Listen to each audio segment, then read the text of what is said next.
एक दिन एक कछुआ रास्ते से जा रहा था।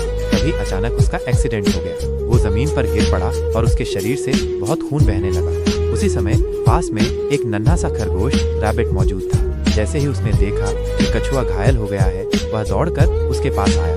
खरगोश ने बिना देर किए कछुए को उठाया और अपनी लकड़ी की झोपड़ी में ले गया। वहां उसने कछुए की चोटों पर मरहम लगाया और पट्टी बांध दी। फिर वो उसे नदी के किनारे एक सुरक्षित जगह पर सुला देता है ताकि वो आराम कर सके।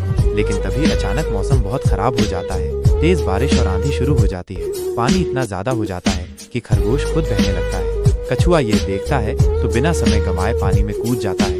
वो अपने खोल के अंदर खरगोश को छिपाकर उसकी जान बचा लेता है। बारिश के बाद जब सब शांत होता है, दोनों दोस्त सुरक्षित होते हैं। भीगे